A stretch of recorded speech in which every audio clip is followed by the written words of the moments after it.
gizarteak ez du kolorerik.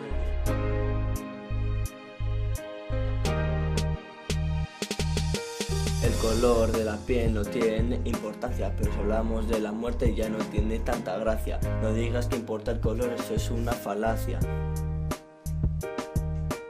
Ha llegado la hora de dejarlo, dejar de lado el racismo y solucionarlo. No tienes vergüenza por la manera que miras. Lo importante es el aire que respiras. Ayuda al vecino. No olvides que todos venimos y seguimos el mismo camino. Recuerda, no eres más por apartar la vista. Eres un racista y vamos a cantar todos unidos de la mano y luchar por los derechos humanos. Deja atrás tu aprofobia, relativismo cultural, de ayuda que se integren en el mundo laboral.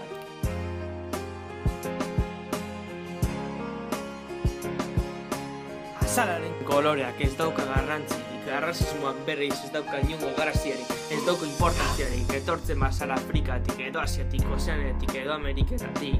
Azkenean, denok izan behar gara berdinak, kalean, legearen aurrean da jendearen artean. Arrazismoak ez duke behar tokia gure gizartean, gogoratu, aberrestu rap hau. Abesgaiztoa bukatzen denean, modu batean edo bestean, eramanduko dugu gizartea, arrazismorik gabeko mundu berri batera. Hasita bukatu, eskubideen alde borrokatu, lehen esan bedoan bezala, injustiziaren aurka altxatu!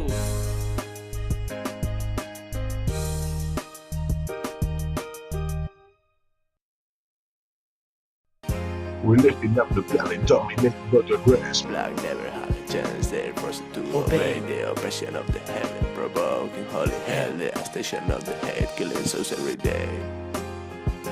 White or black, the freedom's coming back, for those who hate the peace, a vengeful good luck.